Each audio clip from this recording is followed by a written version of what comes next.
was true, that you were adjudicated as a juvenile of a felony, that means that jury can sentence you anywhere in the range of punishment of a second-degree felony instead of a third, which is between 2 years and up to 20 years in prison. Do you understand?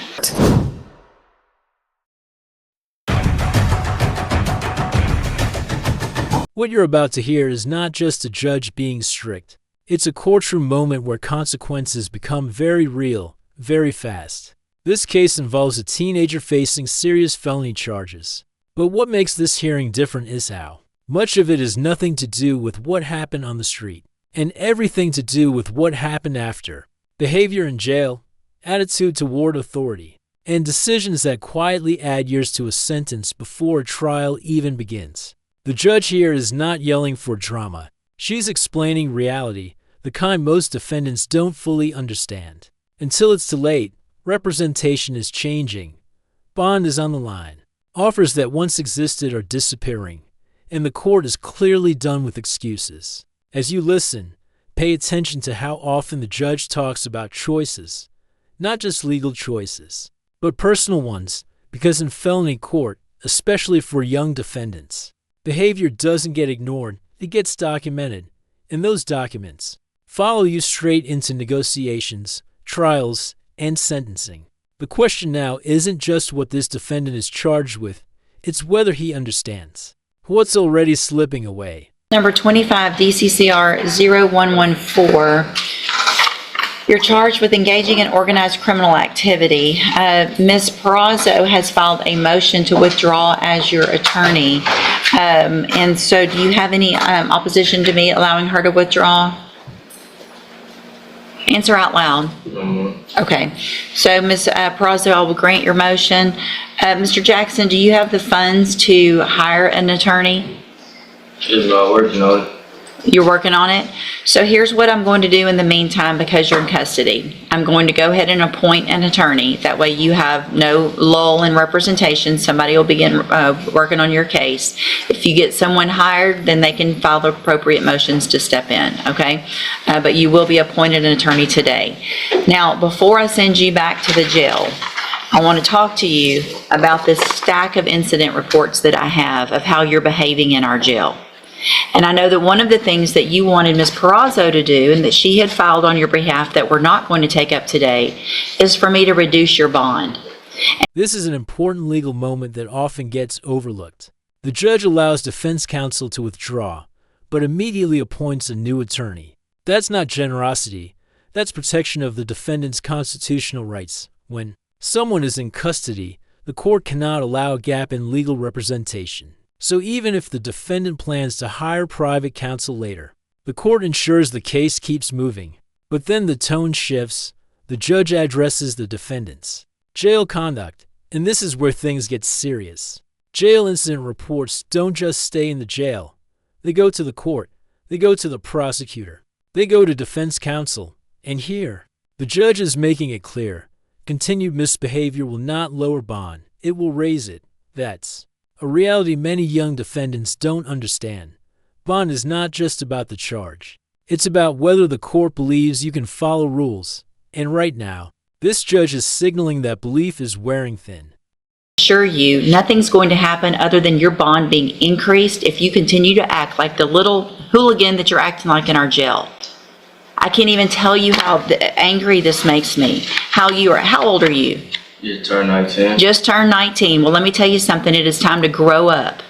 Because you and the other little 18, 19, whatever y'all this. And is that what you want? No. It's not, is it?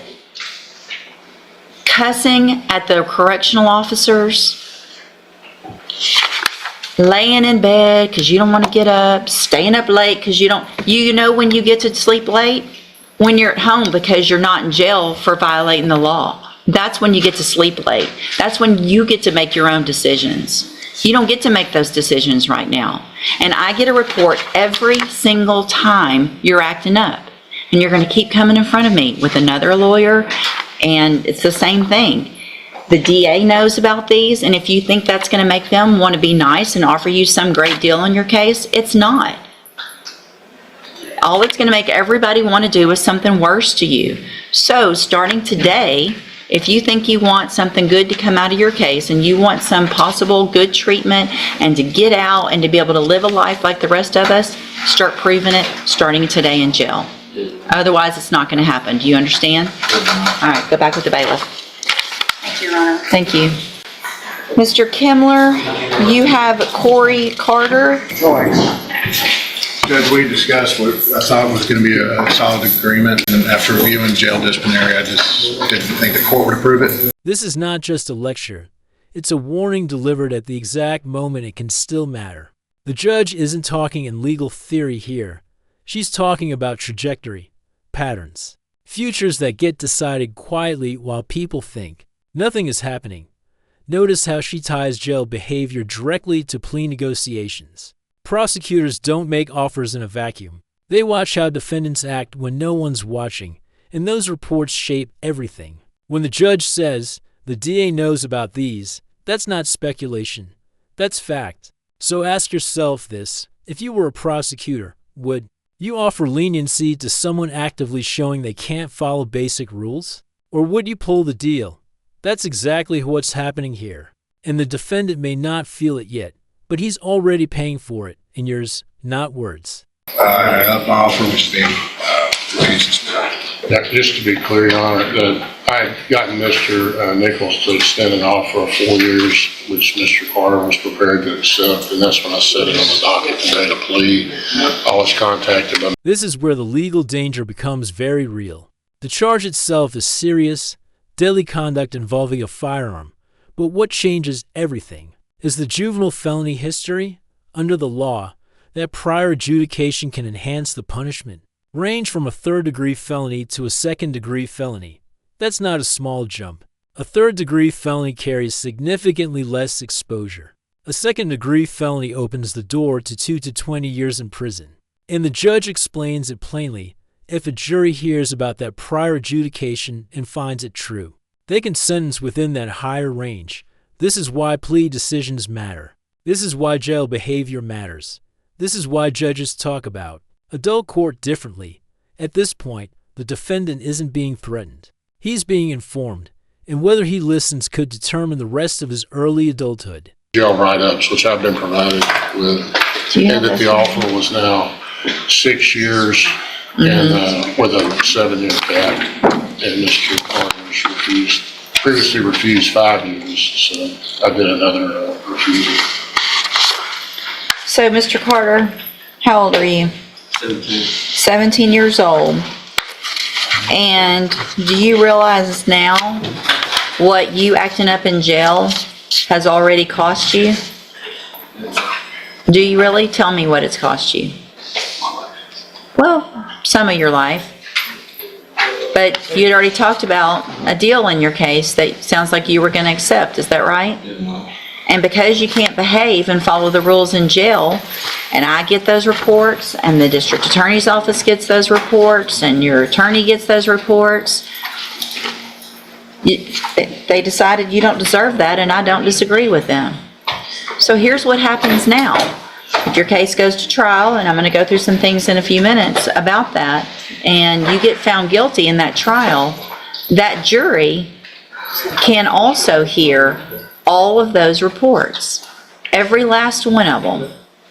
And if you think this man right here ain't going to bring those in and show that jury why you don't deserve any mercy or whatever, he's going to do it. I would if I were him.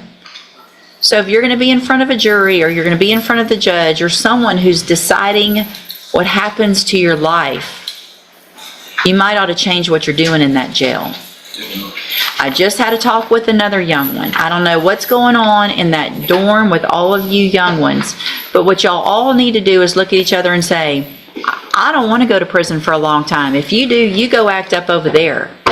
And man up and say, I'm not going to behave like that. Because you're a man now.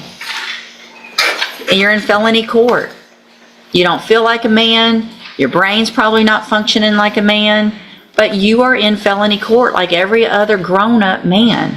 And if you make kid decisions and think that horseplaying and treating the people that are trying to work there the way you are is going to get you anywhere, it will. It's going to get you in there longer. Does that make sense? So what you're charged with is the third-degree felony offense of deadly conduct discharging a firearm from October 13th of 2024. And what that means... Judge, I'm sorry to interrupt again. Yes. He has a juvenile adjudication, which he is actually on parole for. Felony conviction. And that's a felony conviction. My understanding, and I need to file the proper notice, my understanding is that can be used to enhance him to a second degree. I don't think it precludes him from maybe getting probation from a jury. I need to make sure I vet that out through the family code. Okay. But my understanding is he's looking at a possible second degree punishment range. Do you agree with that? It's a hybrid situation with the prior juvenile felony conviction. I think that Mr. Nichols is correct that it precludes, or it does not preclude him from having to be eligible for probation from a jury. However, it will enhance the punishment range Okay. from a third degree to a second degree. So, Mr. Carter, what that means is that if you go to trial and a jury finds you guilty, and they find that that previous adjudication took place and was true, that you were adjudicated as a juvenile of a felony, that means that jury can sentence you anywhere in the range of punishment of a second-degree felony instead of a third, which is between 2 years and up to 20 years in prison. Do you understand?